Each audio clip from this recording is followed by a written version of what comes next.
guys, this is Priyanka from Vallavar Vasagar Vattam. இந்த வீடியோவில் எதை பற்றி பார்க்க போகிறோம் அப்படின்னா த ஏஜ் ஆஃப் ஷேக்ஸ்பியர் தான் பார்க்க போகிறோம். ஸோ போன வீடியோவில் வந்து பார்த்தீங்கன்னா the age of Chaucer that is a unit to one history of English literature age of Chaucer பற்றி இம்பார்ட்டன்ட் பாயிண்ட்ஸ் பார்த்தோம். அண்ட் ஆல்சோ வந்து 2 வீடியோ நான் போட்டிருப்பேன், எம்சிக்யூ வந்து போட்டிருப்பேன், 20 கொஷின்ஸை பிரித்து போட்டிருப்பேன். ஸோ அந்த வீடியோ பார்க்காதவங்க என்னோட சேனலில் போய் இந்த வீடியோஸ் எல்லாமே பாருங்கள். டிஸ்கிரிப்ஷனில் கீழே அந்த லிங்க்ஸ் எல்லாமே கொடுத்துருக்கேன். ஸோ மறக்காமல் போய் பாருங்கள். ஸோ இந்த வீடியோவில் இதை பற்றி பார்க்க போகிறோம்னா த ஏஜ் ஆஃப் ஷேக்ஸ்பியர் தான் பார்க்க போகிறோம். ஸோ ஏஜ் ஆஃப் ஷேக்ஸ்பியருக்கு இம்பார்ட்டன்ட் நோட்ஸ் தான் வந்து பார்க்க போகிறோம். ஸோ மறக்காமல் இந்த வீடியோ வந்து ஃபுல்லாக வந்து மிஸ் பண்ணாமல் வந்து ஃபுல்லாக வந்து பாருங்கள். So let's start the session. So first the age of Shakespeare. Age of Shakespeare was born in 1564 and died in 1616. So எல்லாத்துக்குமே இது தெரியும். ஸோ அவரோட பீரியட் நேம் வந்து பார்த்தீங்கன்னா is also called as the Elizabethan age, early Jacobean ஏஜ்னு சொல்லலாம். And it is a consider the golden age of English ட்ராமான்னு சொல்லலாம். ஏன் வந்து பார்த்திங்கன்னா கோல்டன் ஏஜுங்கிறது எதனால் இந்த ஏஜில் வந்து சொல்கிறாங்க அப்படின்னா first point is Queen Elizabeth தான்.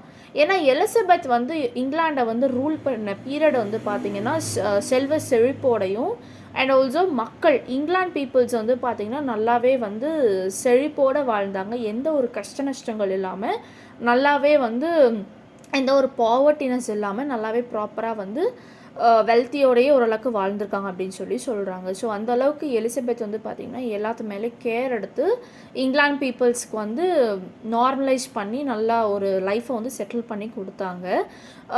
ஒன்லி இங்கிலாந்து பீப்புள்ஸ், மற்ற கண்ட்ரி பீப்புள்ஸ்க்கெலாம் வந்து பார்த்திங்கன்னா அவங்களுக்கு அந்த அக்கறைங்கிறது கிடையாது. மற்ற கண்ட்ரி பீப்புள்ஸ் வந்து என்ன ஆனாலும் பரவாயில்ல, தான் இங்கிலாந்து பீப்புள்ஸ் வந்து நல்லா இருக்கணும் அப்படின்ற ஒரு மனசு வந்து எலிசபெத் ஒன்னுக்கு இருக்குது. ஸோ எலிசபெத் எலிசபெத் 2 வந்து பார்த்தீங்கன்னா recently she was died. So Elizabeth 1 தான் சொல்லணும். Yes, historical background. So historical background வந்து ஏஜ் ஆஃப் ஷேக்ஸ்பியர் பீரியடில் 2 பர்சன்ஸ் வந்து பார்த்தீங்கன்னா ரூல் பண்ணியிருக்காங்க இங்கிலாண்டை. So who are all them? So first is Queen Elizabeth 1. She was ruled in 1558 and 1603 வரைக்குமே அவங்க வந்து ரூல் பண்ணியிருந்தாங்க. And then King James 1. So James 1 வந்து பார்த்தீங்கன்னா 1603 அண்ட் 1625. ஸோ குவீன் எலிசபெத் 1 வந்து பார்த்தீங்கன்னா she did not get married. So அவங்களுக்கு மேரேஜ் ஆகலை அண்ட் ஆல்சோ அவங்க ஹேரும் கிடையாது. அப்போ எப்படி இந்த ஜேம்ஸ் 1 வந்தாங்க அப்படின்னா ஆக்சுவலி 1603 வந்து எலிசபெத் 1 வந்து டெத் ஆகிட்டாங்க. ஸோ அந்த டியூட்டர் டைனாசிட்டி வந்து எண்ட் ஆகிடுச்சு. ஆக்சுவலி அந்த பீரியடில் எண்ட் ஆகிடுச்சு. ஸோ க்ரௌன் வந்து யார்கிட்ட பாஸ் ஆச்சுன்னா கிங் ஜேம்ஸ் 6 ஆஃப் ஸ்காட்லாண்டுன்னு சொல்லலாம். ஸோ அவர் யார் அப்படின்னா he is the Elizabeth first cousin. ஓகேங்களா? ஸோ எலிசபெத்தோட ஃபர்ஸ்ட் கசின் யாருன்னா King James 6 of Scotland. So ஸ்காட்லாண்டில் வந்து அவர் கிங் ஜேம்ஸ் 6ன்னு வந்து they will called it.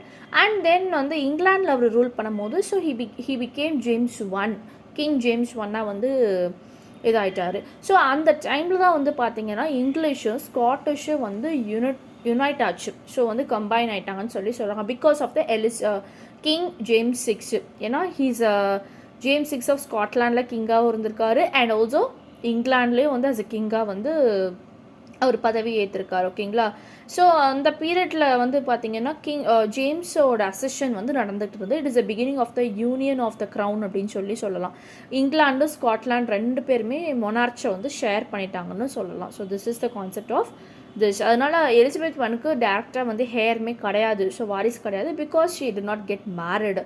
So அதனால தான் James 1 of Scotland that is James 6 of Scotland that is James 1 வந்து ரூல் பண்ணியிருக்காங்கன்னு சொல்கிறாங்க.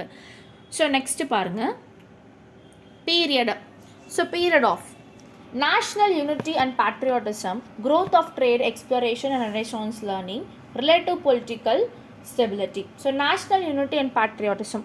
ஸோ இங்கிலாந்து வந்து பார்த்திங்கன்னா ரொம்ப யூனிட்டியாகவே இருந்தது அந்த பீரியடில். நான் சொன்ன மாதிரி எலிசபெத்தின் பீரியடில் no povertiness, it is a wealthiness. So அதனால் நல்லா யூனிட்டியாகவே இருந்தது. அண்ட் ஆல்சோ பேட்ரியாட்டிசம், தேசப்பற்று அதிகமாக இருந்தது. And trade, exploration, renaissance learning இது எல்லாமே நல்லா க்ரோத் ஆச்சு. And it is a political stability. So political ரீதியாக வந்து பார்த்தா நல்லா ஸ்டேபிளாகவே அந்த பீரியடில் இருந்திருக்குன்னு சொல்கிறாங்க.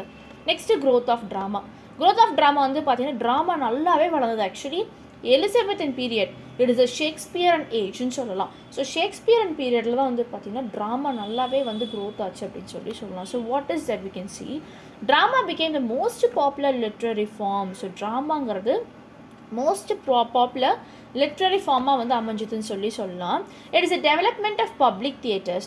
ஸோ ட்ராமா வந்து பார்த்திங்கன்னா அந்த காலத்தில் வந்து சர்ச்சில் தான் வந்து நடந்துட்டு இருந்தது. ஸோ அது எல்லாத்துக்குமே ஆப்வியஸ்லி தெரியும்.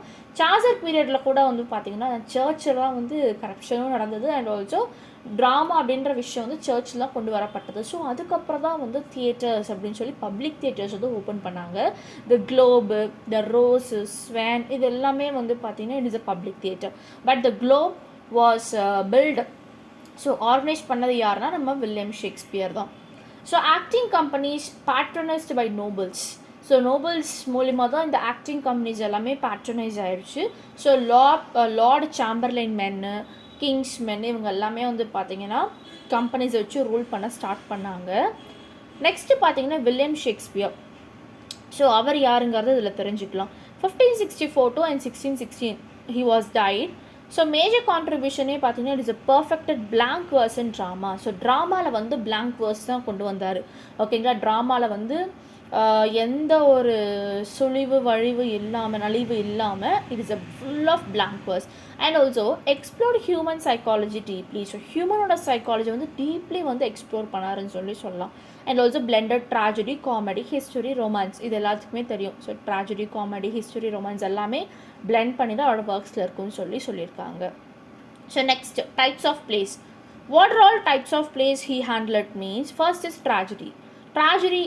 What all tragedy he was written is first is Hamlet, Macbeth, Othello, King Lear. இது 4 தான் ட்ராஜடின்னு சொல்லுவாங்க. ஓகேங்களா, this is the 4 most tragedy. Comedies வந்து பார்த்தீங்கன்னா As You Like It, 12th Night, The Merchant of Venice. Histories பார்த்தீங்கன்னா Head Richard II, Henry IV, that is part 1 and part 2, Henry V.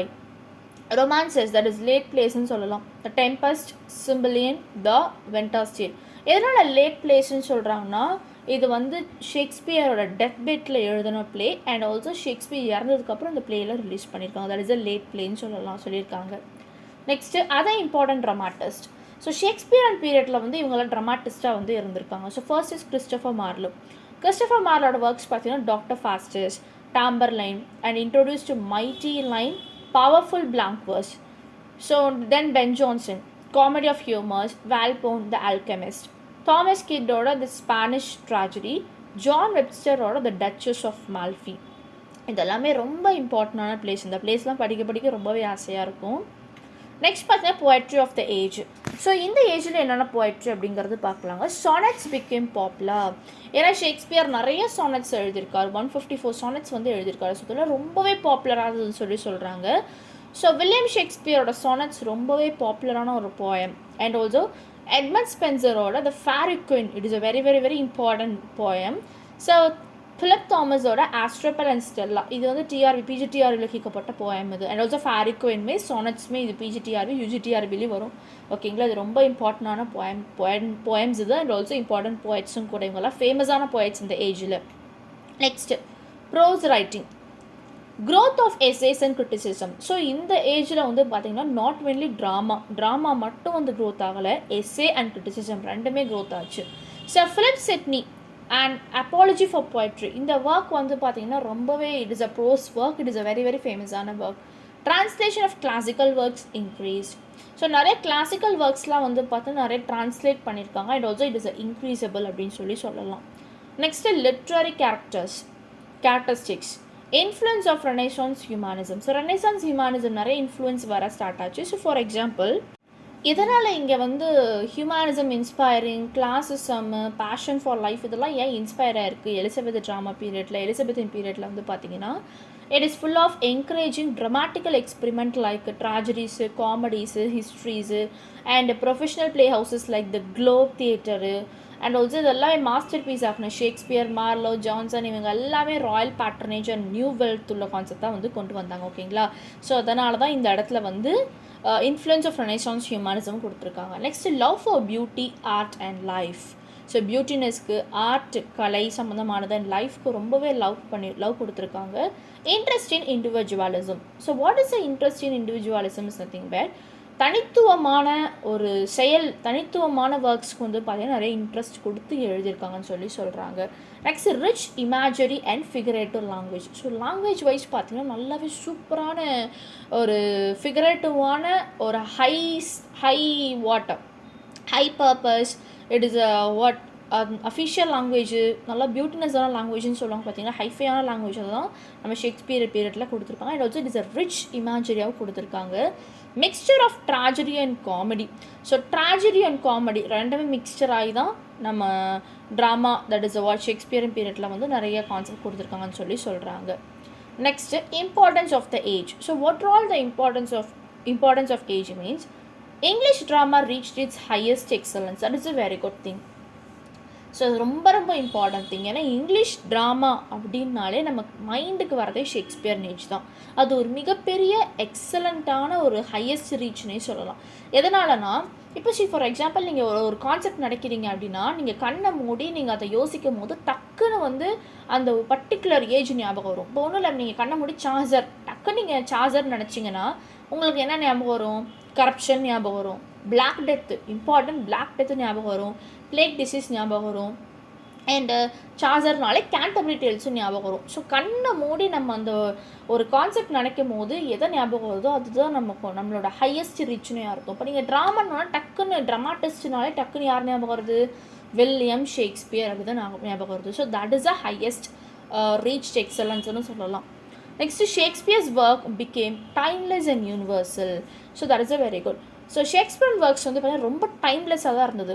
ஓகேங்களா? But என்ன சொல்கிறது, எழுதும் போது ரொம்ப டைம்லெஸ், கம்மியான ஒரு நாட்களில் எழுதி அண்ட் யூனிவர்சல் ரீதியாக நல்லாவே ரீச் ஆகிட்டாங்க. ஓகேங்களா? ஸோ கம்மியான ஃபேம் மீன்ஸ் வாட், கம்மியான ஒர்க்ஸு, கம்மியான வந்து பார்த்திங்கன்னா எழுத்துகள், கம்மியான கான்செப்ட் எழுதினாலுமே பட் யூனிவர்சல் ரீதியாக நல்லா ரீச் கொடுத்துருக்காங்க ஷேக்ஸ்பியர். நான் இப்போ கூட 21st சென்ச்சுரியில் கூட வந்து பார்த்திங்கன்னா ஷேக்ஸ்பியர்னாலே எல்லாத்துக்குமே தெரியும்.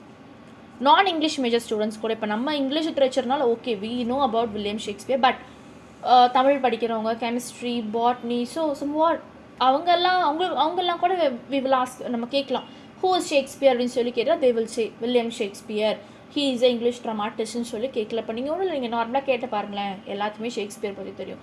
சார்ஜரோ இல்லை பென் ஜான்சனோ இல்லை சாமுவேல் ஜான்சனோ நீங்கள் இப்போ கேட்டிங்கன்னா கூட அந்தளவுக்கு தெரிய வாய்ப்புகள் மிக குறைவு. பட் நீங்கள் ஷேக்ஸ்பியர் பற்றி கேட்டிங்கன்னா கண்டிப்பாக எல்லாத்துக்கும் தெரிய வாய்ப்பு இருக்குது. Next, foundation for future English literature. That is a correct thing. English லிட்ரேச்சருக்கு நல்ல ஒரு ஃபியூச்சரான ஒரு ஃபவுண்டேஷன் வந்து எலிசபெத்தின் பீரியடில் கிடச்சிருக்கு அப்படின்னு சொல்லியிருக்காங்க. Next, frequently asked exam points. So what is it we can see? Shakespeare is called the poet of nature. That is a good poet of nature. He is a dramatist. He is what? அவர் தான் வந்து all in all Azhaguraja மாதிரி Shakespeare தான் வந்து மிகப்பெரிய ஒரு பர்சன்னு சொல்லலாம். Next, he is a blank verse dramatist. இவர் unrhymed iambic pentameter. The age reflects Renaissance spirit. So the age வந்து இது ரிஃப்ளெக்ட் ஆகுது, Renaissance spirit வந்து ரெஃபர் ஆகுது. ஓகேங்களா? So this is the today's concept. So இன்றைக்கி தான் இது கான்செப்ட், இது தான் age of Shakespeare. This is important points. But ப்ரீஃபாக நாங்கள் கிளாஸில் வந்து பார்த்திங்கன்னா போயிட்டுருக்கு. ஸோ பட் யூடியூப்பில் வந்து பார்த்திங்கன்னா certain thing only we can able to upload it. ஓகேங்களா? ஸோ இப்போ UGTRB கிளாஸஸ் வந்து போயிட்டுருக்கு. ஸோ அட்மிஷன்ஸ் வந்து போயிட்டுருக்கு. ஸோ நீங்கள் வந்து ஜாயின் பண்ண நினச்சிங்கன்னா 8056713273 என்னோட முன்னாடி ஸ்க்ரீனில் வந்து பார்த்தீங்கன்னா டிஸ்பிளே ஆகும் என்னோடய காண்டாக்ட் நம்பர்.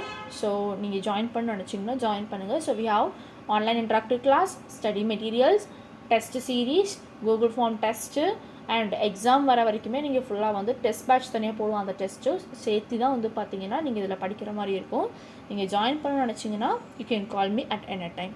தேங்க்யூ.